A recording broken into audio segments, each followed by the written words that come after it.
اعوذ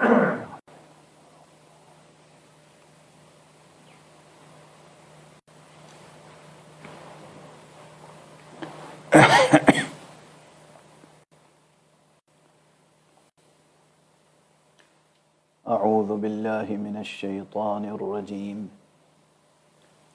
بسم اللہ الرحمن الرحیم الحمد للہ رب العالمین والصلاة والسلام علی اشرف الخلائق اجمعین سیدنا و سید الاولین والآخرین حبیبنا و حبیب الہ العالمین امام المرسلین و خاتم النبیین ابی القاسم المصطفى محمد اللهم صل على محمد وآل محمد وعلى اہل بیتہ الطیبین الطاہرین الہداة المہدیین المعصومین المظلومین واللعنة الدائمة على أعداء الحق والدين أما بعد فقد قال الله تعالى عز اسمه في محكم كتابه ومتقن خطابه بسم الله الرحمن الرحيم يا أيها الذين آمنوا اتقوا الله وقولوا قولا سديدا يصلح لكم أعمالكم ويغفر لكم ذنوبكم ومن يطع الله ورسوله فقد فاز فوزا عظيما إنا عرضنا الأمانة على السماوات والأرض والجبال فأبين أن يحملنها وأشفقن منها وحملها الإنسان إنه كان ظلوما جهولا صدق الله العلي العظيم اللهم صل على محمد وآل محمد نعرہ تکبیر اللہ اکبر نعرہ رسالت یا رسول اللہ نعرہ حیدری اور محمد وآل محمد بآواز بلند صلوات اللهم صل علی محمد وآل محمد. قرآن حکیم کے سورہ مبارک احزاب کے آخری رکوع کے چند جملے مسلسل آپ حضرات کے سامنے تلاوت کر رہا ہوں، اور ان جملوں کی روشنی میں ولایت غدیر سے ولایت فقیہ تک اس عنوان پر گفتگو کا سلسلہ جاری ہے۔ ظاہر ہے کہ جو اسلوب گفتگو مدرسے میں ہوتا ہے، جو انداز بحث اکیڈمی میں ہوتا ہے، وہی انداز بحث اور وہی اسلوب گفتگو مجلسوں میں نہیں ہوتا۔ مجلس کا اپنا ہی ایک خاص رنگ ہوتا ہے۔ تو جتنے جہات اور جوانب اس عنوان سے متعلق ممکن ہیں، وہ سب کے سب تو یہاں پر عملاً پیش نہیں کیے جا سکتے، لیکن میں سمجھتا ہوں کہ آپ حضرات کا ذہن اور ضمیر بیدار ہے، تو پھر یہ موضوع کم از کم آپ کے لیے دشوار نہیں ہے۔ آپ کا تو خمیر ہی آب ولایت سے اٹھا ہے۔ ولایت اہل بیت، ولایت غدیر۔ ولایت غدیر ایک سمبل ہے، ایک علامت ہے اس خاکنائے دہر میں ولایت الہیہ کی۔ کل بھی میں نے جملہ عرض کیا تھا اور آج بھی مکرر عرض کر رہا ہوں، اس لیے کہ جملہ میرا نہیں ہے، یہ کوئی جوش خطابت میں نہیں کہہ دیا ہے میں نے، یہ جملہ پیغمبر اکرم صلی اللہ علیہ وسلم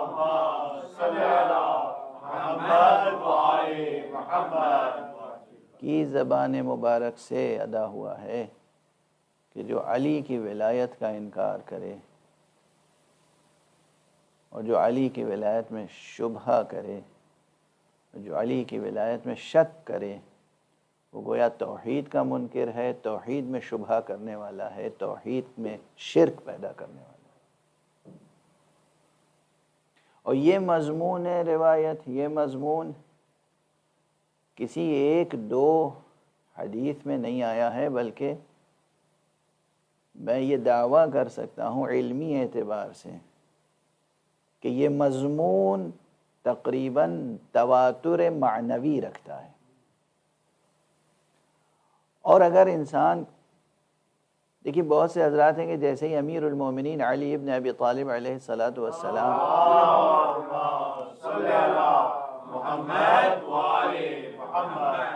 کے تعلق سے ولایت کی بحث شروع ہوتی ہے تو بہت سے لوگوں کے ذہنوں میں ایک تعصب پیدا ہو جاتا ہے، وہ نہیں سننا چاہتے۔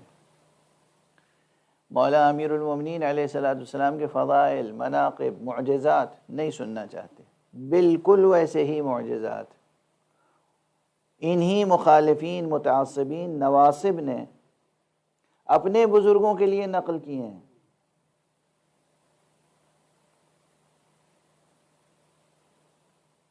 کرامتیں، یعنی وہ ابن تیمیہ جو اہل بیت کے تمام فضائل کے تقریباً منکر ہیں اور امیر المومنین علیہ السلام سے ایک خاص عداوت ہے انہیں،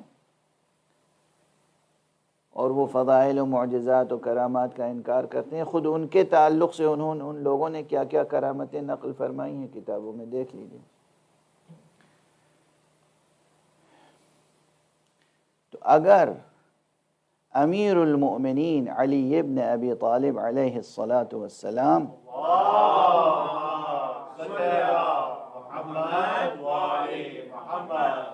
کی ولایت کے خصوصی مسئلے کی بات آپ سامنے نہ رکھیں اور ایک عمومی بات رکھیں، کوئی بھی چھوٹے سے چھوٹا مسئلہ، توجہ رکھیے گا، کوئی بھی چھوٹے سے چھوٹا مسئلہ شریعت کا، دین کا، یہ جانتے ہوئے کہ یہ اللہ کی طرف سے ہے، اس کا انکار کرنا، کیا حکم ہے اس کے بارے میں؟ بڑے بڑے مسائل کی بات نہیں کر رہا ہوں میں، کوئی بہت ہی چھوٹے سے چھوٹا مسئلہ یہ جانتے ہوئے کہ یہ اللہ کی طرف سے ہے، اس کا انکار کرنا۔ فقہا کیا فرماتے ہیں، محدثین کیا فرماتے ہیں؟ کیا یہ کفر اور شرک کی منزلت میں نہیں ہے؟ ایک وقت یہ ہے کہ انسان نہیں جانتا کہ یہ حکم خدا ہے اور نافرمانی کرتا ہے، ایک وقت یہ جانتے ہوئے، شرط میں لگا رہا ہوں، جانتے ہوئے کہ یہ اللہ کی طرف سے ہے، پھر بھی انکار کرنا، دل و زبان سے انکار کرنا تو کفر ہے ہی ہے، صراحتاً کفر ہے۔ دل و جان سے قبول کرتے ہوئے عملاً نہ کر پانا وہ گناہ ہے، وہی ہے گناہ، وہی ہے عصیان۔ لیکن عملاً نہ کرنا، نہ کر پانا، نہ کر سکنا، یہ ایک الگ مسئلہ ہے، اور دل سے قبول نہ کرنا جانتے ہوئے کہ خدا کی طرف سے ہے، کوئی چھوٹا سا مسئلہ، چھوٹا سا مسئلہ یہ جانتے ہوئے کہ یہ خدا کی طرف سے ہے اور اسے رد کرنا شرک ہے، کفر ہے۔ بھئی توحید و شرک کا معیار تو یہیں سمجھ میں آ جاتا ہے کہ جہاں قرآن مجید نے صراحتاً اور احادیث متواترہ، احادیث مستفیضہ، احادیث کثیرہ نے ریا کو شرک کہا ہے یا نہیں؟ ریا یعنی دکھاوا۔ آپ نماز پڑھتے ہیں اور نماز مسجد میں پڑھتے ہیں باجماعت، اللہ کے لیے نماز پڑھتے ہیں، لیکن اگر باجماعت ہمیشہ پابندی سے شریک ہونے میں ایک جذبہ یہ بھی کار فرما ہو جائے کہ تاکہ معاشرے میں میری عزت رہے، میری پہچان رہے کہ یہ بہت بڑا مومن ہے، اس سے کبھی جماعت چھوٹتی نہیں ہے۔ شرک، شرک۔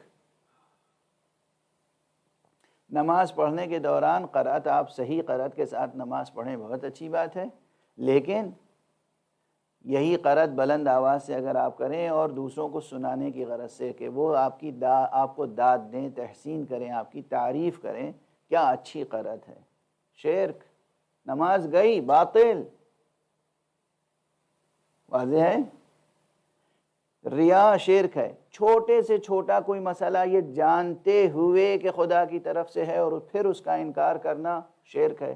اگر چھوٹے سے چھوٹا مسئلہ بھی ایسا ہے تو پھر ولایت امیر المومنین علی ابن ابی طالب علیہ السلام، جس کو اس عظیم الشان طریقے سے پروردگار عالم نے حکم فرمایا ہے اپنے نبی کو کہ اگر یہ نہیں پہنچایا تو گویا رسالت ہی نہیں پہنچائی،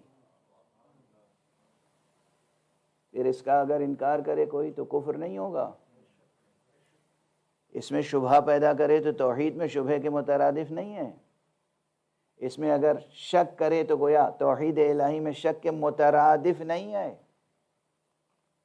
یوں بھی ہے اور حضرت ختمی مرتبہ صلی اللہ علیہ وآلہ وسلم کا اعلان بھی ہے۔ ایک صلوات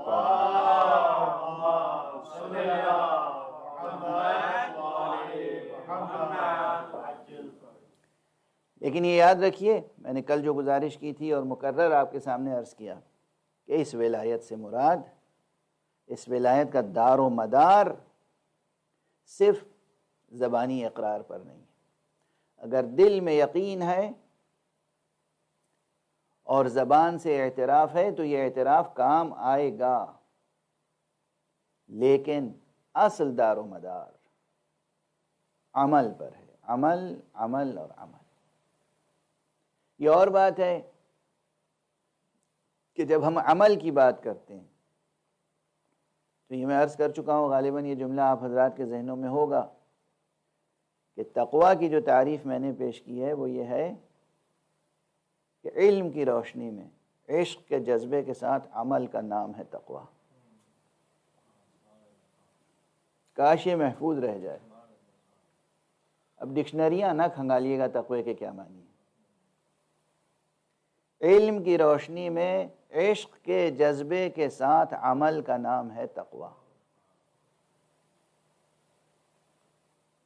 بغیر علم کی روشنی کے تو عمل وجود ہی میں نہیں آ سکتا۔ یہ بھی جملہ میں بار بار کہہ چکا ہوں، مگر کیا کہوں، کیا کروں کہ یہ عرض کرنے کی بات ہے بار بار، کیونکہ ذہنوں سے غائب ہو جاتے ہیں مطالب، کہ اگر علم کے بغیر آپ کوئی ایکٹیویٹی کر رہے ہیں تو وہ عبث ہے، عمل نہیں ہے۔ عمل اور عبث میں زمین آسمان کا فرق ہے، بلکہ اس سے بھی زیادہ۔ علم نہیں ہے، میں کیا عرض کروں، اب ایسے ہی بچوں کو یاد رہ جانے والی مثالیں دے دوں اس وقت۔ یہ میں امام بارگاہ میں بیٹھا ہوا ہوں اور مجلس پڑھ رہا ہوں اور مجھے کچھ بھی نہیں آتا کہ یہ ریکارڈنگ کیسے ہوتی ہے اور کیمرہ کیسے کام کرتا ہے اور یہ زومنگ کا کیا طریقہ ہے۔ میں پرانے طریقے سے پڑھ لکھ کے مدرسے سے فارغ ہوا، حوزے سے فارغ ہوا، مجھے یہ ٹیکنیکل چیزیں نہیں معلوم۔ آج کل کے نوجوان بچے خوب اسے اچھی طرح کرتے ہیں۔ اب میں بغیر سیکھے ہوئے یہ کام کرنے کے لیے بیٹھ جاؤں تو عمل وجود میں آئے گا یا عبث؟ وقت ضائع ہوگا، محنت ضائع ہوگی، اور ہو سکتا ہے کہ یہ سب چیزیں بھی خراب ہو جائیں، کمپیوٹر بھی خراب ہو جائے، کیمرہ بھی خراب ہو جائے، پتہ نہیں میں کیا کر بیٹھوں۔ غور فرمایا آپ نے؟ یا یہ ماشاءاللہ ہے، میں نے الیکٹریکل انجینئرنگ نہ پڑھی تھیوریٹیکلی نہ پریکٹیکلی کبھی پریکٹس کی، اب کہیں کوئی چیز خراب ہو جائے، بغیر سیکھے ہوئے، بغیر جانے ہوئے میں اور بنانے کے لیے کھڑا ہو جاؤں تو بنانے کے بجائے کیا کروں گا؟ بگاڑ ہی دوں گا۔ ہو سکتا ہے کہ ایسا کچھ ہو جائے کہ بہت زیادہ بہت بڑا نقصان ہو جائے، بھئی بجلی کے تار ایک دوسرے سے اس طرح ٹکرا جائیں، اس طرح ہو جائے گا، آگ لگ جائے، کچھ ہو جائے، معلومات جو کام پہلے 10 پاؤنڈ میں ہو سکتا تھا اب اس میں ہزاروں پاؤنڈ لگ رہے ہیں۔ تو جو میں کر رہا تھا یہ عمل تھا یا عبث؟ اللہ کے یہاں عمل مطلوب ہے، عبث مطلوب نہیں ہے۔ اجمالاً آپ نے یقین پیدا کر کلمہ پڑھ لیا، اشہد ان لا الہ الا اللہ وحدہ لا شریک لہ واشہد ان محمد رسول اللہ، اور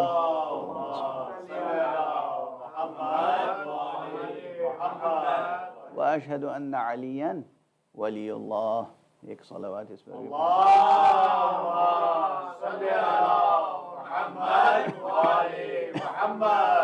کلمہ پڑھ لیا اور بس اس کے بعد دین کے بارے میں کچھ سوچا نہ سمجھا نہ سیکھا،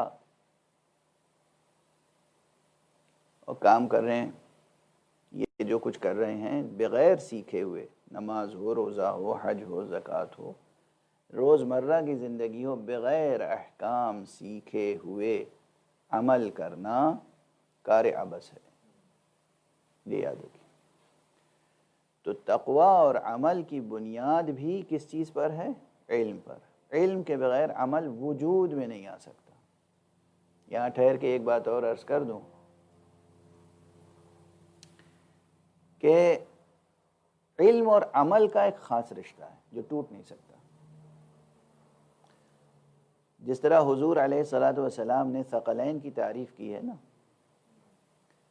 انی تارک فیکم الثقلین کتاب اللہ وعطرتی، میں تمہارے درمیان دو چیزیں چھوڑ کے جا رہا ہوں، دو گراں بہا نفیس عظیم دو چیزیں چھوڑ کر جا رہا ہوں، ایک کتاب خدا، ایک میری عطرت، میرے اہل بیت۔ اور اس حدیث میں فرمایا کیا ہے؟ لن یفترقا حتی یرد علی الحوض، یہ ایک دوسرے سے جدا نہیں ہوں گے، یعنی کتاب اور عطرت یہ ایک دوسرے سے جدا نہیں ہوں گے۔ بالکل اسی طرح حضور علیہ الصلاۃ والسلام کا بھی ارشاد ہے، اور مولا امیر المومنین علی ابن ابی طالب علیہ الصلاۃ والسلام کا بھی ارشاد ہے۔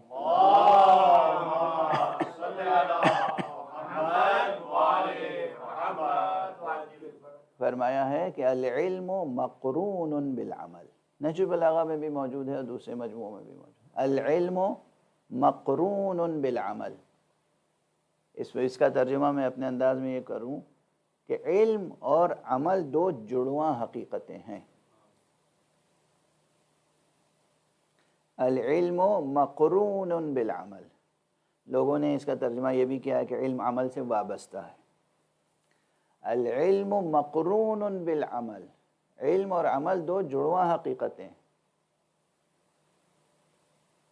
تو نتیجہ کیا ہے کہ فمن علم عمل، تو جو بھی علم حاصل کرے گا وہ عمل کرے گا۔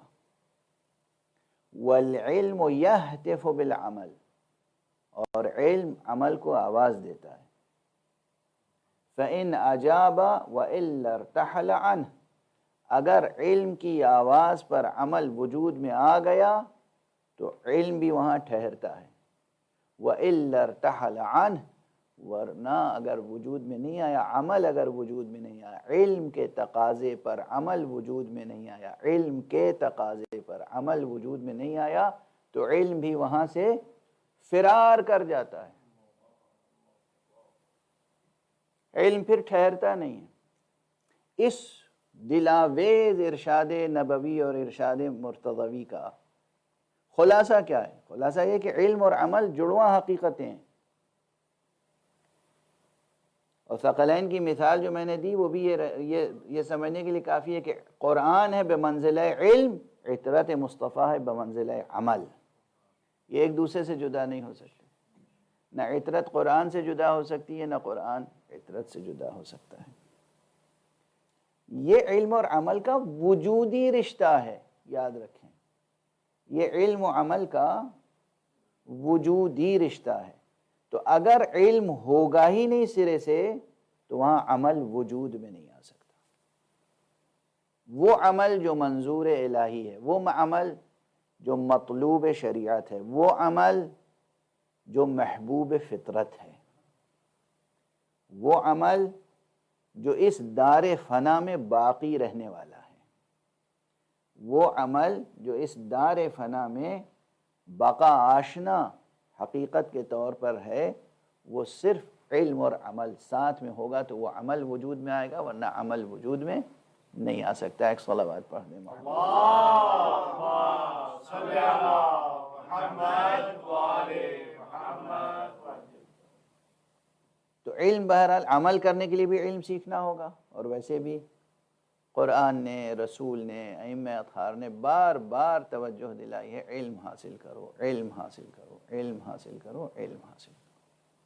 میں اب کی پہلی محرم سے لے کر مسلسل تقریباً اکثر مجالس میں یاد دہانی کرا رہا ہوں، جہاں تک بھی میری آواز نحیف آواز پہنچ رہی ہے، جہاں بھی آپ جس حال میں بھی ہوں، یہ عہد کر لیں، خود چاہے فاقہ کرنا پڑے فاقہ کریں، مگر اولاد کو اچھی تعلیم ضرور دیں،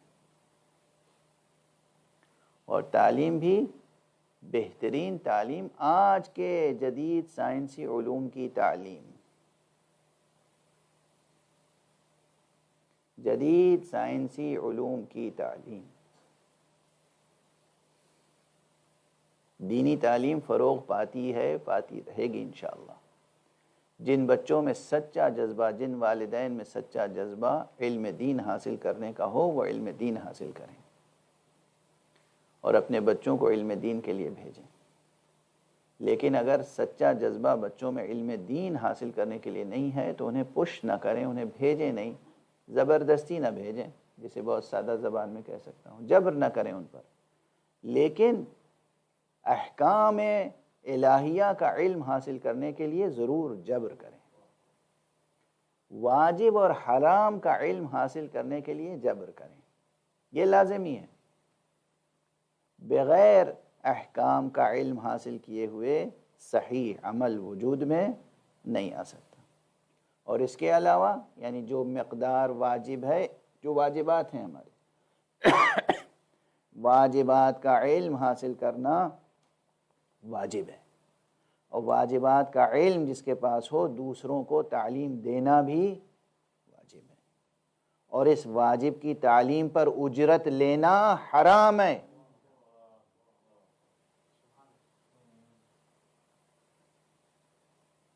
مشہور قول یہی ہے، اس میں جو لوگ منہ شگافیاں کرتے رہتے ہیں وہ منہ شگافیاں کریں گے، ان کی منہ شگافیوں کا منہ بمنہ جواب میرے پاس موجود ہے۔ ایک صلوات پڑھ دیجئے محمد۔ اللهم صل على محمد وآل محمد۔ تو واجبات کا علم، محرمات کا علم ضرور بچوں کو دیں، بیٹوں کو، بیٹیوں کو، سب کو، حسب مراتب۔ جس سن و سال کے بچے ہوں اسی سن و سال کی مناسبت سے جتنا علم انہیں ضروری ہے شریعت کا، وہ علم دیں، یہ والدین کا فریضہ ہے، ورنہ ولایت کا حق ادا نہیں ہوگا۔ یہ سب کس لیے؟ ولایت اہل بیت سے جڑے رہنے کا حق ادا نہیں ہوگا۔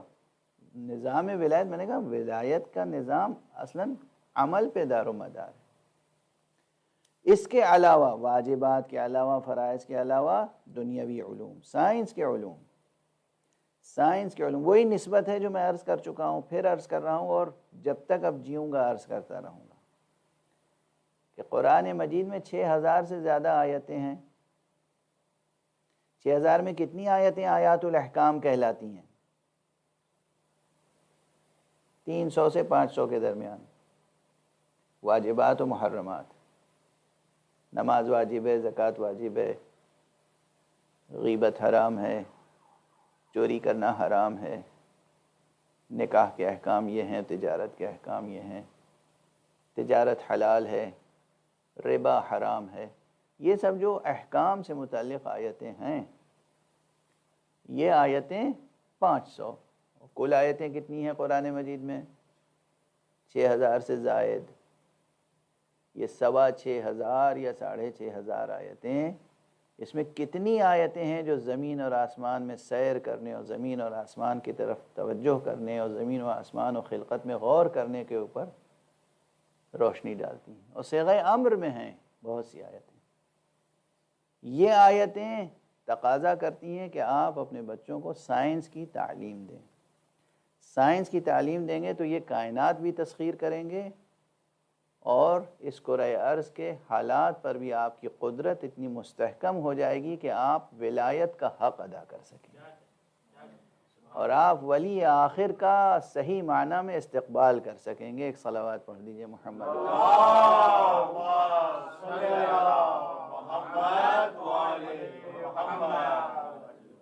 اب میں دو ایک باتیں، چونکہ آج غالباً کل آخری مجلس ہے تو آج کچھ عملی باتیں جسے کہتے ہیں 1 2 3 کر کے اس تربیت گاہ کی باتیں عرض کرنے کی کوشش کر رہا ہوں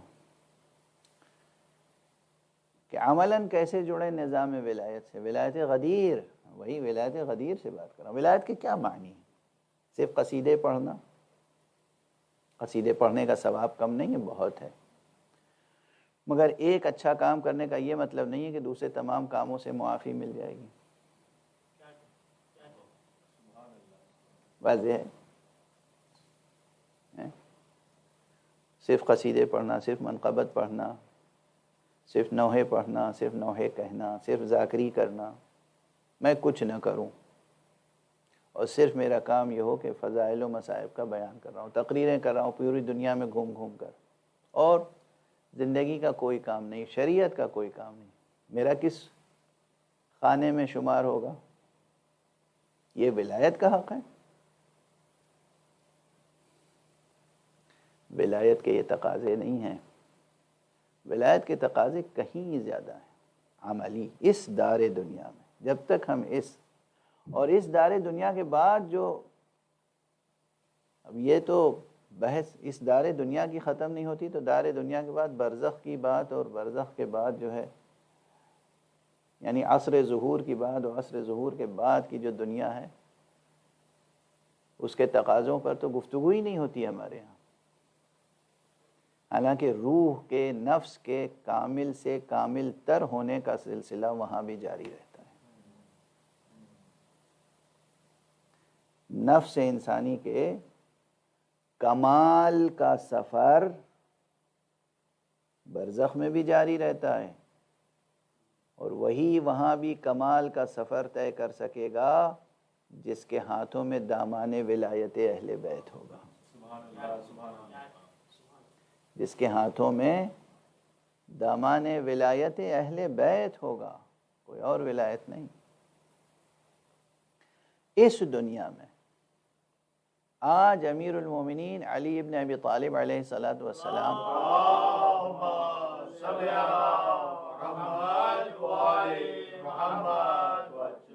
کی ولایت مطلقہ و ولایت کبریٰ سے جڑے رہنے کے عملی کیا اقدامات ہیں، ہمیں کیا کرنا چاہیے؟ سوال ذہن میں کبھی آیا آپ حضرات کے؟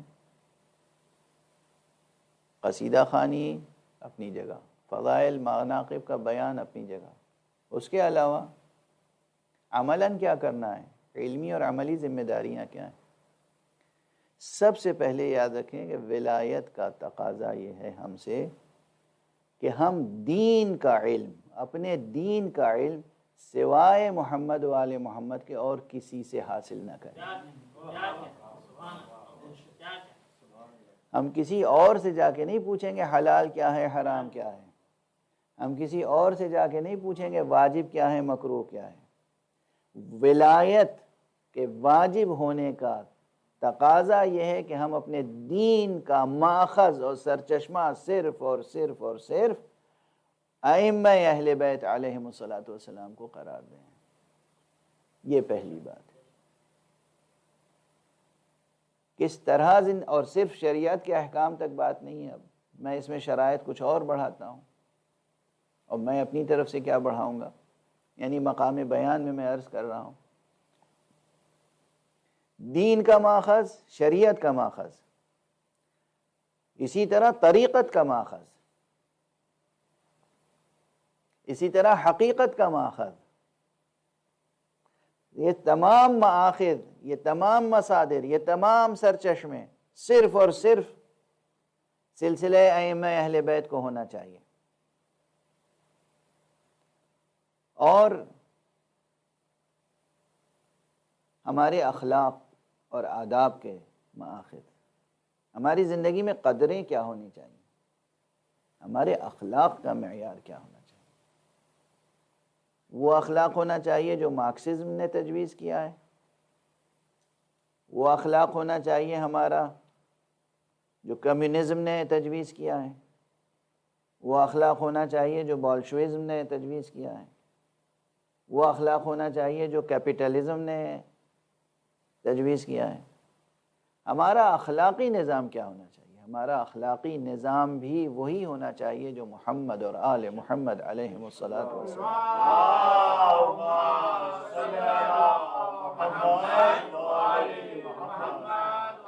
ایک اور صلوات پڑھیں۔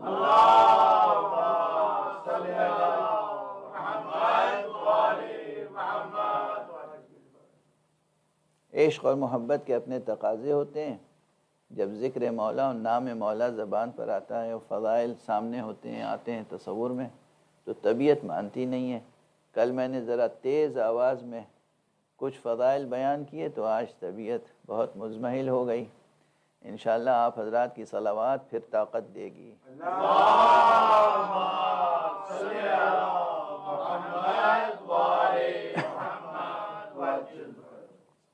تو اب یہ ذہن عالی میں رہے کہ ولایت کا دار و مدار اصلاً عمل پر ہے، اور ولایت کا تقاضا ہم سے یہ ہے کہ ہم اپنے دین، پہلا ہی مرضی میں دین کا ماخذ اہل بیت کو قرار دیں، اور اگر ہم نے ان کو قرار نہیں دیا تو بھی یہ بمنزلہ کفر و شرک ہے، بمنزلہ کفر و شرک ہے۔ ولایت غدیر اور ولایت اہل بیت سے لے کر ولایت فقیہ تک آ جائیے۔ ولایت فقیہ کی ضرورت کہاں پڑتی ہے؟ ولایت فقیہ کی ضرورت اتنی بدیہی ہے، اتنی سامنے کی ہے کہ ہمیں آپ کو یہ طے کرنا ہے کہ آج ہمیں کس کی حکومت میں رہنا ہے۔ دنیا میں کہیں بھی رہیں ہم، اصلاً حقیقتاً ہم کس کی حکومت میں رہیں۔ دنیا کی جتنی حکومتیں ہیں، ہر حکومت میں رہتے ہوئے ہم اس حکومت کو نقصان نہ پہنچائیں، اس کے قوانین کا احترام کریں، یہ تقاضائے تقیہ ہے۔ اور تقاضائے حقیقت یہ ہے کہ ہم اپنے کو حکومت خدا میں رکھیں۔ ہم کس کی حکومت میں جینا چاہتے ہیں؟ یہاں میں لندن میں ہوں اس وقت، کون صاحب ہیں یہاں کے پرائم منسٹر؟ بورس جانسن صاحب ہیں۔ تو کیا میں بورس جانسن صاحب کی حکومت میں ہوں اپنے وجود کے ساتھ؟ خود بورس جانسن صاحب بھی سامنے آ کے پوچھیں تو میں کہوں گا میں خدا کی حکومت میں جی رہا ہوں، آپ کی حکومت میں تھوڑی۔ آپ انتظام سنبھالے میں اس ملک کا، ہم آپ کے ساتھ تعاون کر رہے ہیں، تعاون نہیں توڑیں گے۔ وہ بھی تعاون اس وقت تک کریں گے جب تک کہ ہمارے احکام دین میں آپ خلل نہیں واقع کریں۔ جہاں آپ نے ہمیں خدا کے مقابلے میں کوئی ایسا حکم ماننے پہ مجبور کیا، وہاں یاد رکھیے ہم عزادار حسین ہیں۔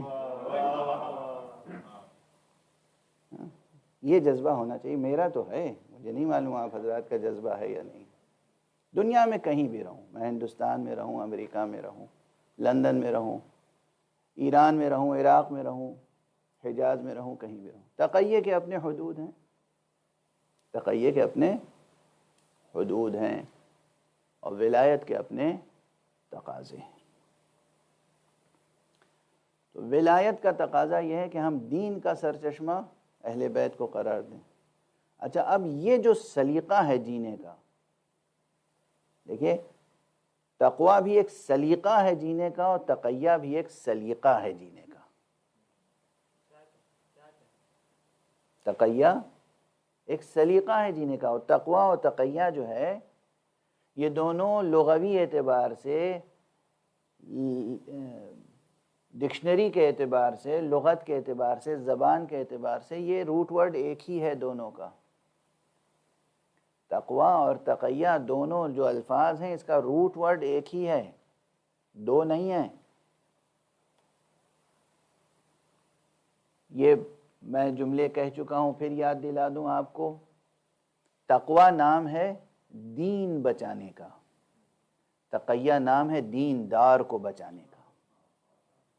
جب دیندار ہی نہیں رہ جائے گا تو دین کہاں رہے گا دنیا میں۔ تقوی نام ہے ایمان کے تقاضوں کو پورا کرنا، ایمان کو بچانا تقوی ہے، اور تقیہ ہے صاحب ایمان کو بچانا۔ بچانا دونوں میں مفہوم بچانے کا ہے، بچاؤ، حفظان، حفاظت۔ تقوی یعنی اپنے آپ کو اپنے گناہوں کے نتیجے میں عذاب الہی سے بچاؤ۔ تقیہ دشمن کے حربے سے، دشمن کی ضرب سے، ضرب کاری سے اپنے آپ کو بچاؤ۔ تقیہ بچانا ہے، حفاظت۔ ڈیفینیشن کل تقیہ کی ہے بچاؤ، حفظان، حفاظت۔ تو تقیہ کے اپنے حدود ہیں، تقوی کے اپنے تقاضے ہیں، ولایت کے اپنے تقاضے ہیں۔ اور میں سمجھتا ہوں کہ یہ جو ورژن ہے، کوئی کرسچن ہو اور کوئی جو ہو، کوئی بھی بلیور ہو، وہ میرے ساتھ اتفاق کرے گا کہ بھئی یہ بتاؤ تم اللہ کی حکومت میں جینا چاہتے ہو یا غیر اللہ کی حکومت میں جینا چاہتے ہو، بشرطے کہ وہ بلیور ہو، بشرطے کہ وہ یقین رکھتا ہو، بشرطے کہ وہ خالق پر ایمان رکھتا ہو، فیتھ رکھتا ہو، بلیو رکھتا ہو۔ تو یہ کوئی ایسی بات نہیں ہے جس سے آپ حضرات وحشت زدہ ہو جائیں کہ پتہ نہیں کیا ہو جائے گا۔ کچھ نہیں ہو جائے گا، اللہ مددگار ہے اور مددگار رہے گا۔ صلوات پڑھیے محمد۔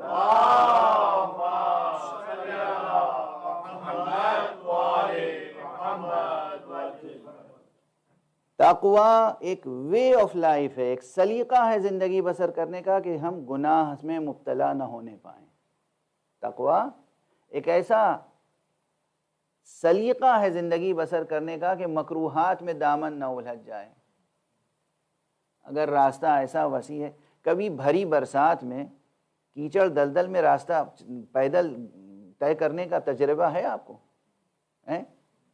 سبھی کو ہوگا، سبھی کو ہوگا۔ میں تو دیہاتوں میں بھی رہا ہوں، تو وہ جو کچی سڑکیں ہوتی ہیں ان پہ بھی گزرا ہوں، تو ذرا سا پانی ہوا اور وہاں کیچڑ پیدا ہو گئی، وہاں دامن سنبھال کے اس طرح گزرتا ہے آدمی کہ چھینٹ نہ پڑنے پائے، کپڑا گندا نہ ہونے پائے۔ راستہ بھی طے کرنا ہے، وہی راستہ ہے، دوسرا کوئی راستہ نہیں ہے، اور اس طرح طے کرنا ہے کہ جسم اور لباس آلودہ نہ ہو جائے۔ بس اس پوری زندگی کو اسی احتیاط کے ساتھ گزارنے کا نام تقوی ہے۔ دنیا گناہوں سے بھری پڑی ہے، آپ ایسے گزر جائیں کہ گناہ کا داغ لگنے نہ پائے، معصیت نہ ہونے پائے، خدا کی نافرمانی نہ ہونے پائے۔ یہ ہے تقوی۔ اور تقیہ کیا ہے؟ یہاں سے وہاں تک راستے میں دشمن بکھرے ہوئے ہیں، آپ اس سلیقے سے گزر جائیے کہ دشمن کی نظر سے محفوظ رہیں اور اس کی ضرب کاری سے بچ جائیں۔ واضح ہوئی بات؟ تقوی اور تقیہ واضح ہوا۔ تو تقیہ ایک طرز زندگی ہے کہ دشمن کو برانگیختہ نہ کریں اپنے خلاف، پہچنوائیں نہ جا کے دشمن کو کہ ہاں میں ہوں۔ اس کے اپنے مواقع ہیں، کربلا جیسا میدان ہو تو پہچنوانا پڑتا ہے، صفین جیسا میدان ہو تو پہچنوانا پڑتا ہے، جمل جیسا میدان ہو تو پہچنوانا پڑتا ہے، بدر و احد ہو تو پہچنوانا پڑتا ہے، لیکن عام زندگی میں، روزمرہ کی زندگی میں نہیں پہچنوایا جا سکتا۔ واضح ہے؟ تو تقیہ کے اپنے تقاضے ہیں، تقوی کے اپنے تقاضے ہیں، ولایت کے اپنے تقاضے ہیں۔ ولایت کا پہلا تقاضا میں نے عرض کیا کہ ہمیں حکم جو کچھ لینا ہے وہ کہاں سے لینا ہے؟ ائمہ اہل بیت علیہم السلام سے۔ اب دوسرا مرحلہ ہے، ائمہ اہل بیت علیہم السلام پردہ غیب میں ہیں، تو آج ائمہ کے احکام ہمیں کون بتائے گا؟ اور آج ائمہ کے احکام پر ہمیں عمل کون کرائے گا؟ واضح ہے؟ اور ہم سب سے پہلے تو یہاں مرحلہ عرض کر دوں، مطلب یہ کہ آپ حضرات بہت اچھی طرح سے یہ نقطہ سمجھ لیں کہ سب سے پہلے آپ کو طے کرنا ہے، یہ فیصلہ آپ کو کرنا ہے کہ ہمیں اپنی زندگی میں آج بھی، آج 21ویں صدی ہے، 21ویں صدی ہو، 22ویں صدی ہو، 23ویں صدی ہو، کوئی بھی صدی آ جائے، ہمیں اور آپ کو عمل کس کے ترجیح کسے دیں گے؟ آپ عمل کس پر کرنا ہے؟ حکم خدا اور رسول و امام پر یا کسی اور کے حکم پر؟ پہلے فیصلہ یہ کر لیں۔ اور یہ بھی کس حد تک زندگی کو خانوں میں نہ بانٹیں، یعنی یہ کہ مسجد میں جائیں گے تو اللہ اور رسول و امام کے حکم پہ عمل کریں گے، اور گھر میں رہیں گے تو اللہ اور رسول اور امام کے حکم کو جاننے کی ضرورت نہیں ہے۔ ایسا تو نہیں ہے، خدا نہ خواستہ یہ بھی شرک ہے، یہ بھی فسق ہے۔ اصل زندگی صرف مسجد کی زندگی نہیں، گھر ہی کی زندگی ہوتی ہے۔ اس اصل زندگی کو پاک و پاکیزہ و طاہر و مطہر و نورانی و بلند بنانے کی ضرورت ہے۔ مسجد کو گھر بنانے کی ضرورت نہیں ہے، گھر کو مسجد بنانے کی ضرورت ہے۔ اور محمد والے محمد باوالے بلند صلوات۔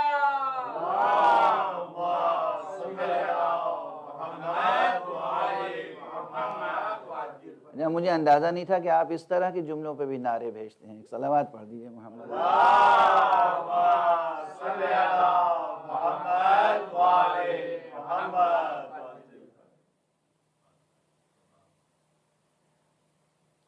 مسجد کو گھر بنانے کی ضرورت نہیں ہے، گھر کو مسجد بنانے کی ضرورت ہے۔ گھر کو مسجد بنانے کے معنی کیا ہے؟ کہ وہاں بھی حکم خدا، حکم رسول اور حکم امام نافذ ہو۔ یہ کس کا تقاضا ہے؟ تقاضا ہے ولایت، تقاضا ہے ولایت۔ ولایت نام ہے خدا پرستی کا، اور خدا پرستی اور ولایت کے مقابلے میں جو چیز پائی جاتی ہے انسان میں وہ ہے نفس پرستی۔ نفس پرستی، تو نفس پرستی سے بچنا ضروری ہے، اور یاد رکھیے نفس پرستی سے بچنا ضروری ہے۔ نفس پرستی نہیں بچیں گے ایک صلوات پڑھ دیجیے۔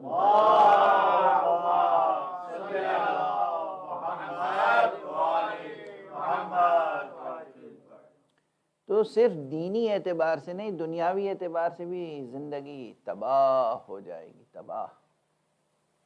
نفس پرستی، نفس کو کنٹرول میں کرنا، یعنی نفس کو کنٹرول میں کرنے کے معنی غصے کو کنٹرول میں کرنا،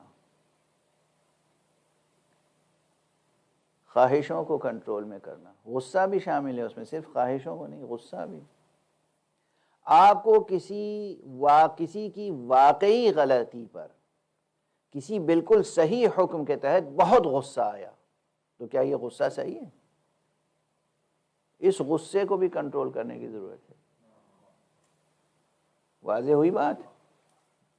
صرف خواہشات کی بات کہہ کے آگے بڑھ جانا کافی نہیں ہوگا۔ شہوتوں اور خواہشوں اور آرزوؤں اور تمناؤں پر قابو پائیں، وہ اپنی جگہ ہے۔ بچے کو آپ نے حکم دیا نماز پڑھنے کا، کتنا اچھا حکم ہے۔ بچے نے نماز نہیں پڑھی، آپ کو غصہ آیا، اب جسٹیفائی آپ کر رہے ہیں کہ میرا غصہ تو بالکل برحق ہے۔ یار اس غصے پر کنٹرول کرنے کا حکم دیا ہے ولایت۔ اس غصے پر حکم ہے کہ اتنا غصہ کرو جتنا شریعت نے اجازت دی ہے۔ اگر تم نے ایک تماچا بچے کو ایسے مار دیا کہ اس کے رخسار پر انگلیوں کے نشان ابھر آئے تو تم گناہگار ہوگے۔ اب سمجھ میں آئی بات کہ نفس کو قابو کرنے کے کیا معنی ہے؟ صرف یہی نہیں کہ جی چاہ رہا ہے، میں شوگر کا مریض ہوں پھر بھی میٹھی چیزیں کھانے کا جی چاہ رہا ہے تو نفس پہ کنٹرول کروں۔ یا یہ تو سامنے کی مثال ہے نا، باقی آپ قیاس کر لیجئے۔ انسانی زندگی کی شہوتیں ہیں، شہوت رانیاں ہیں، اس پہ کنٹرول کرنی، غصے پر بھی کنٹرول، ہر طرح سے اپنے نفس پر کنٹرول کرنا تقاضائے توحید و تقاضائے ایمان و تقاضائے ولایت و تقاضائے تقوی ہے۔ تو جب گھر میں یہ طے کر لیں کہ ہمیں نفس پر قابو رکھنا ہے، حکومت نفس پر خدا کی رکھنی ہے، حکومت نفس پر ولایت کی رکھنی ہے، حکومت نفس پر امیر المومنین علی ابن ابی طالب علیہ السلام کی رکھنی ہے۔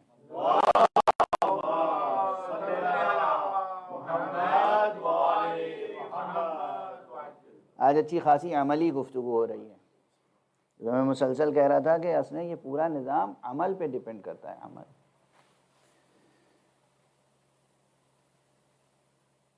تو جناب والا بیوی اور میاں کے درمیان کے تعلقات، اور بچوں کے تعلقات والدین سے، اور بھائی کے تعلقات بھائی سے، اور بہن کے تعلقات بہن سے، اور دوستوں کے تعلقات دوستوں سے، یہ سب محکوم بحکم ولایت ہونے چاہیے، یا نہیں؟ ہر جگہ نفس موجود رہتا ہے، اس نفس کو نظر انداز کر کے حکم ولایت کو نافذ کرنا ہے۔ یہ ہر جگہ، ہر نفس، ہر قدم، ہر گام پر جو حکم ولایت کو نافذ کرنا ہے، یہ احکام کس سے لیں گے آپ؟ اور پھر یہ زندگی ہے، کہیں نہ کہیں انسان، ہم عام انسان ہیں، ہم عام انسان ہیں، خاکی ہیں، ہم سب نوری بشر تو نہیں ہیں، ہم سب خاکی انسان ہیں، خاکی بشر ہیں۔ تو کہیں نہ کہیں حدود سے تجاوز ہو جاتا ہے، باپ بیٹے پہ تجاوز کر جاتا ہے، شوہر زوجہ پہ تجاوز کر جاتا ہے، اختلافات پیدا ہوتے ہیں۔ یہ جو اختلافات پیدا ہوں تو یہ اپنے جھگڑوں کو، لڑائیوں کو لے کر کہاں جائیں؟ فیصلہ کس سے کرائیں؟ یہ سب سے بڑا اہم نقطہ ہے، کس سے فیصلہ کرائیں؟ عام عدالتوں میں جائیں گے اگر آپ خود اپنے ذوق و شوق سے، تو حدیث معصوم کہتی ہے کہ آپ کفر کا ارتکاب کریں گے، آپ شرک کا ارتکاب کریں گے۔ کلمہ لا الہ الا اللہ کا انکار نہیں کیا، اپنا جھگڑا لے کر خود سے اس حاکم تک گئے جس حاکم کو اللہ نے یا رسول نے یا امام نے حاکم نہیں بنایا ہے۔ اسی حاکم کا نام ہے قرآن کی اصطلاح میں طاغوت۔ اب بحث ولایت میں عمل کی منزل میں قرآن مجید سے روشنی لیں تو آیت الکرسی یاد ہے آپ کو؟ کیوں اہل بیت نے کہا آیت الکرسی صرف العلی العظیم تک نہ پڑھو، ہم فیہا خالدون تک پڑھو؟ اہل بیت نے اکثر مواقع پر آیت الکرسی کو آپ کے ورد میں رکھنے کے لیے تجویز کیا ہے، ہم فیہا خالدون، چونکہ آخری فقرہ کیا ہے؟ اللہ ولی الذین آمنوا یخرجہم من الظلمات الی النور والذین کفروا اولیاؤہم الطاغوت۔ جن لوگوں نے کفر کیا ان کے آقا طاغوت ہیں، ان کے اولیاء طاغوت ہیں۔ یہ لفظ اولیاء کا استعمال بھی توجہ ہے، سنگین گفتگو ہو گئی ہے، لیکن میرا خیال ہے سلیس سطح پر ہو رہی ہے، اور زندگی کے لیے ضروری ہے یہ 9-10 دن جو میں بحث کر رہا ہوں کم سے کم آپ کی زندگی میں نفوذ تو پیدا کرے، ہماری آپ کی سب کی زندگی میں۔ اللہ ہے ولی، اللہ ولی الذین آمنوا، اللہ ہے ولی ایمان لانے والوں کا۔ اور اگر میں اپنے انداز سے ترجمہ کر لوں تو کر لینے دیجئے، اللہ ہے ان سب کا ولی جو علی پر ایمان لانے والے ہیں۔ علی پر ایمان لانے والوں کا ولی اللہ ہے، اور جو علی کو نظر انداز کر دیں ان کا ولی پھر خدا نہیں رہے گا، اب دنیا کے طاغوت ان کے اولیاء بن جائیں گے۔ چیلنج بعد میں کیجئے گا میرے ترجمے کو، ابھی جو عرض کر رہا ہوں دل و جان سے قبول کر لیجئے اور لکھ لیجئے صحیفہ دل پر، ایک صلوات پڑھیے محمد وآلہ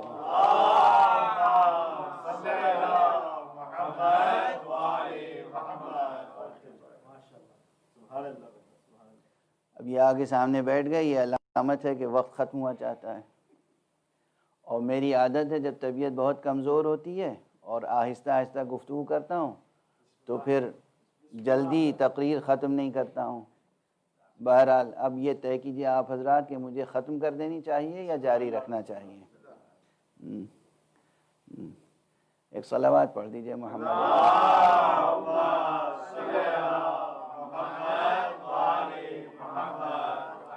اس منزل تک جو گفتگو لایا یا گفتگو آ گئی، یہ میں سمجھتا ہوں لطف الہی سے اس منزل تک گفتگو آئی۔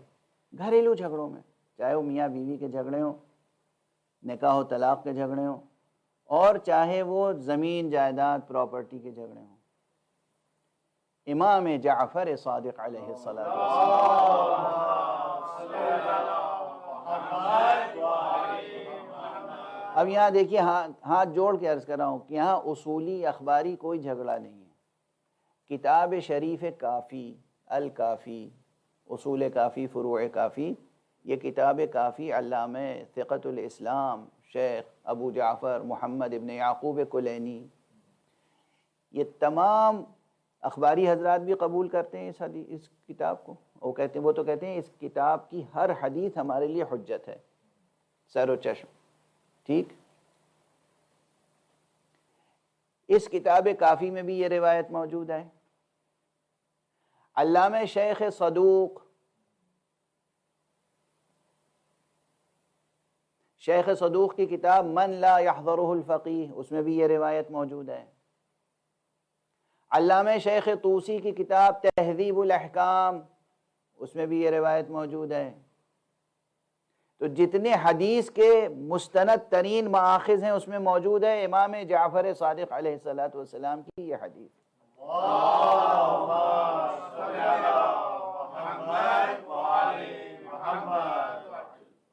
اور معتبر سند کے ساتھ ہے، ایسی معتبر سند ہے کہ اس سند کو بعض ہمارے جلیل القدر فقہاء علماء محققین نے صحیح السند قرار دیا ہے، اور جنہوں نے صحیح السند قرار نہیں دیا ہے انہوں نے بھی اسے قابل قبول روایت قرار دیا۔ اسی لیے اس کا عنوان، مشہور عنوان ہے مقبولہ۔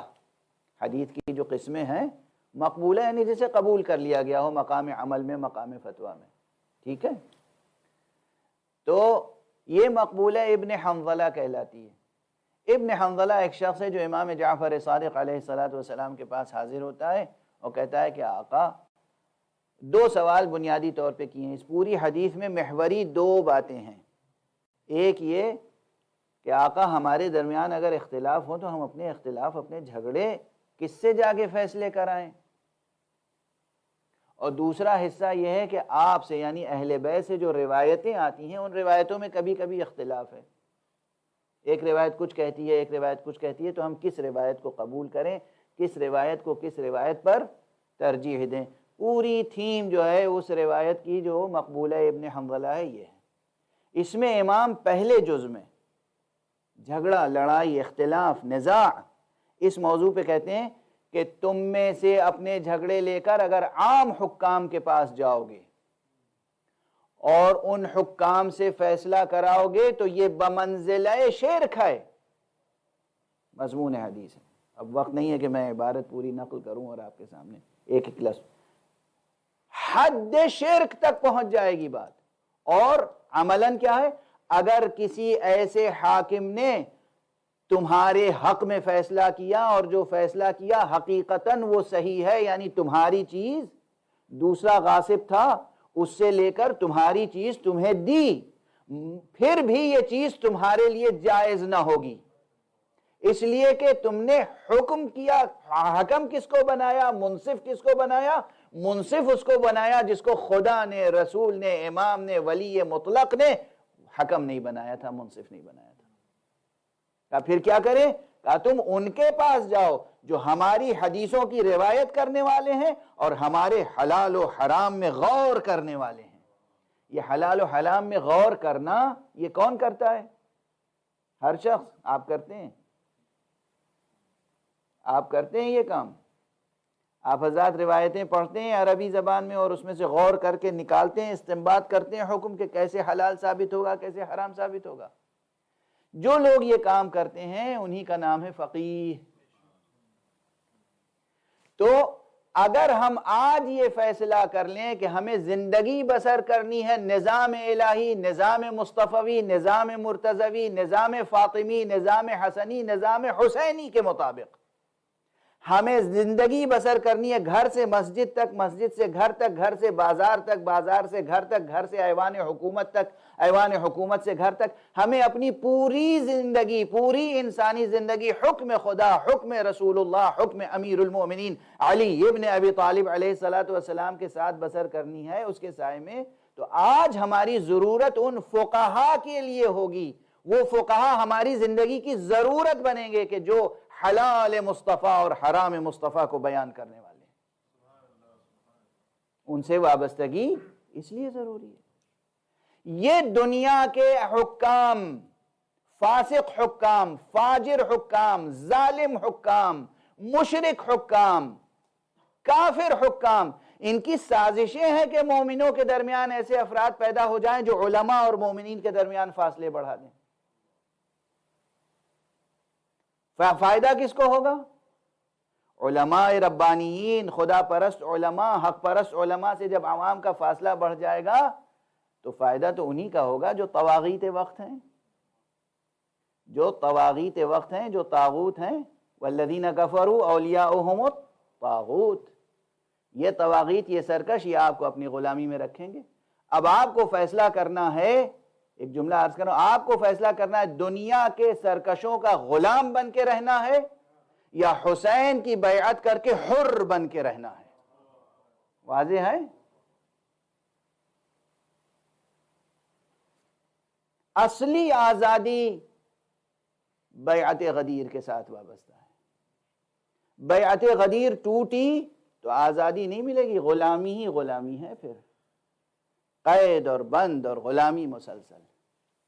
ہاں، وقت گزر گیا اور آج گفتگو جس سطح تک پہنچنی چاہیے تھی میں غالباً اس سطح تک نہیں لے جا سکا، مگر یاد رکھیں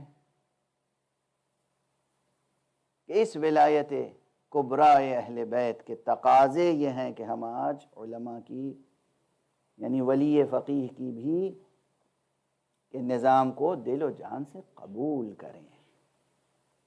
یہ میری کوئی سیاسی گفتگو نہیں ہے، میں اپنا وظیفہ سمجھ رہا ہوں، اپنا فریضہ سمجھ رہا ہوں، اس لیے گزارش کر رہا ہوں۔ جہاں تک ائمہ اہل بیت کے اختیارات کی بات ہے، ولایت فقیہ کا اختیار اپنی جگہ ایک سیاسی نظام ہے، اسلام کا سیاسی نظام ہے۔ ولایت اہل بیت آج کل یہ شب و روز خاص طور سے حضرت امام زین العابدین علیہ السلام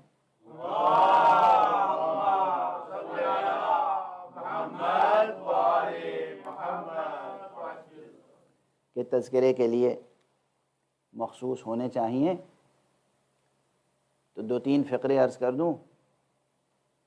امام علیہ السلام کی ولایت تکوینیہ کا کل بھی تذکرہ ہو گیا تھا اشارتاً ایک روایت میں، جب امام علیہ السلام شام سے واپس آئے ہیں اور کربلا سے مدینے واپس تشریف لے گئے ہیں۔ مدینے کی زندگی کے واقعات میں بعض واقعات ایسے ہیں کہ آپ ایک باغ میں تشریف فرما تھے اپنے چند دوستوں کے ساتھ، اور دسترخوان بچھا ہوا تھا، چند اصحاب ہیں امام کے اور امام ہیں۔ لوگوں نے دیکھا کہ اس باغ میں ایک ہرن داخل ہوا اور امام کے قریب آ کے کچھ کہا، جیسے امام سے کچھ کہہ رہا ہو، شکوہ کر رہا ہو، گلہ کر رہا ہو۔ امام نے بھی اس سے گفتگو کی۔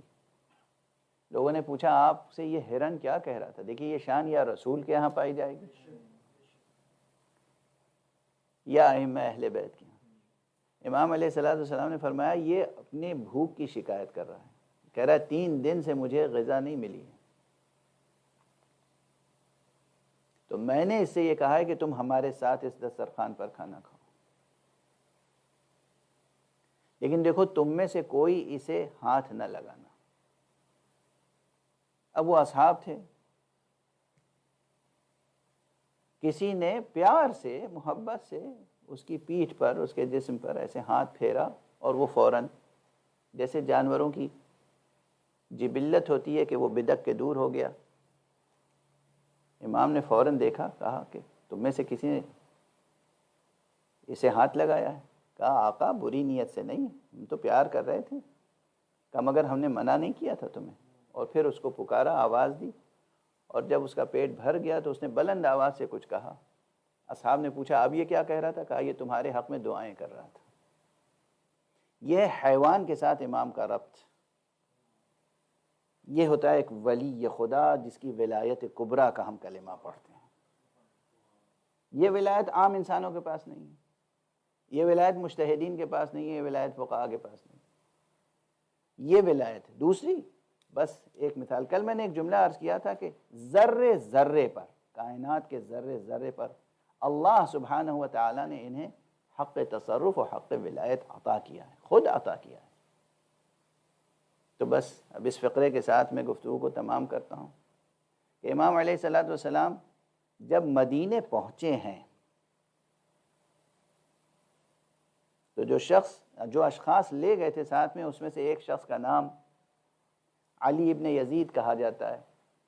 وہ راوی ہے کہ معصوم علیہ الصلوۃ والسلام نے ہم میں سے کچھ لوگوں کو جو کچھ بھی خواتین کے ساتھ مخدرات عصمت و طہارت کے ساتھ زیورات تھے وہ جمع کیے اور ہمیں دیے کہ یہ لے لو، ہماری طرف سے انعام ہے، تم نے ہمارے ساتھ بہت اچھا سلوک کیا ہے راستے۔ ظاہر ہے اس اچھے سلوک کی قدردانی امام نہ کرتے تو کون کرتا، اس لیے کہ جو سلوک کربلا سے کوفے تک ہوا، جو سلوک کوفے سے شام تک ہوا، وہ اتنا المناک سلوک تھا، اتنا المناک سلوک تھا، اتنا سخت سلوک تھا کہ اس سلوک پر آسمان خون کے آنسو گریا کرتا رہا، اس سلوک پر زمین خون کے آنسو گریا کرتی ہے، اور آج تک ہم گریا کر رہے ہیں اور قیامت تک گریا کریں گے۔ بار بار میں عرض کر چکا ہوں کہ نیزے کی نوک سے جسموں میں اذیت دی جاتی ہے، برہنہ تلواریں دکھا دکھا کے بچوں کو ڈرایا جاتا تھا، کوئی بچہ گریا کرتا تھا تو رخسار پہ تماچے لگائے جاتے تھے۔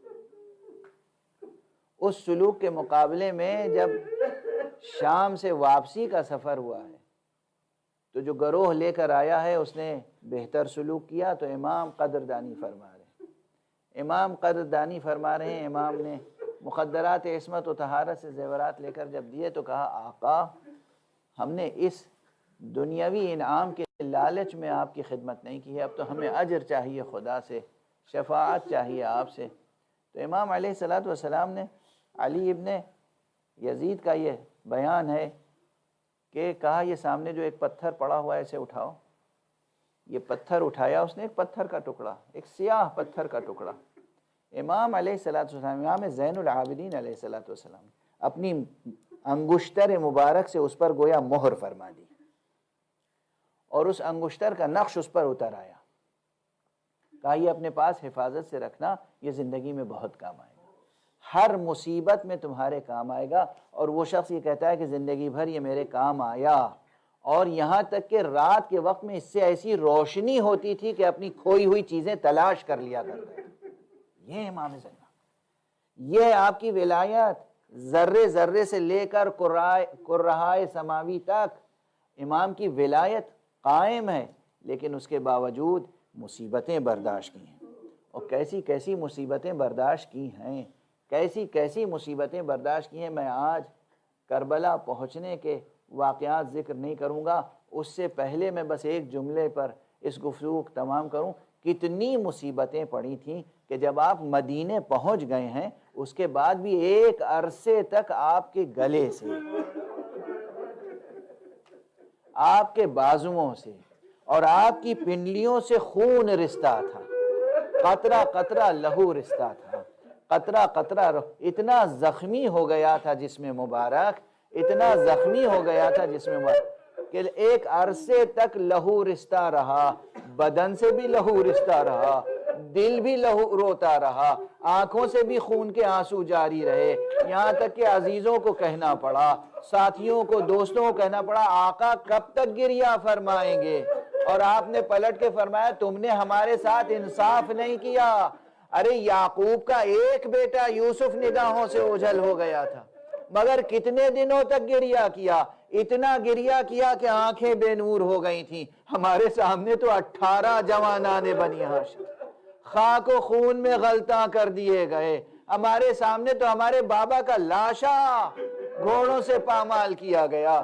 ہاں یہ حقیقت ہے، جب بھی آپ کے سامنے وضو کے لیے پانی لایا جاتا تھا اتنا گریہ فرماتے تھے کہ وہ پانی آب مضاف ہو جاتا تھا، جب آپ کے لیے پانی پینے کے لیے لایا جاتا تھا اتنا گریہ فرماتے تھے کہ وہ پانی آب مضاف ہو جاتا تھا۔ آپ جب بازاروں سے گزرتے تھے تو قصاب دکانوں پہ پردے ڈال دیتے تھے، کہتے ہیں ایک مرتبہ گزر رہے تھے اور ایک قصاب کی نظر نہیں پڑی کہ دور سے آقا تشریف لا رہے ہیں، تو جب قریب پہنچ گئے دیکھا گوسفندوں کے کٹے ہوئے سر رکھے ہوئے ہیں، امام کے چہرے کا رنگ بدل گیا۔ کہتے ہیں کہ آپ نے کمر تھام کے زمین پر بیٹھنا چاہا. اس کی نظر پڑی, دوڑ کے آیا, آقا دست ادب جوڑ کے معافی مانگ رہا ہوں, آقا مجھے معاف فرما دیجئے, میں نے دیکھا نہیں آپ تشریف لا رہے ہیں. کہا نہیں تیرا کوئی قصور نہیں ہے, تیرا کوئی قصور نہیں, مگر اتنا بتا دے ان جانوروں کو, ان گوسفندوں کو ذبح کرنے سے پہلے پانی پلایا تھا یا نہیں پلایا؟ اس نے کہا آقا ہم کبھی کسی جانور کو ذبح نہیں کرتے جب تک کہ اسے سیراب نہ کر لیں. پھر آپ نے ایک آہ سرد کھینچی, فرمایا خدا کی قسم میرے بابا کو ذبح کیا گیا اور انہیں پانی نہیں پلایا گیا. انا للہ و انا الیہ راجعون, انا للہ و انا الیہ راجعون, رضا بقضائہ و تسلیما لامرہ.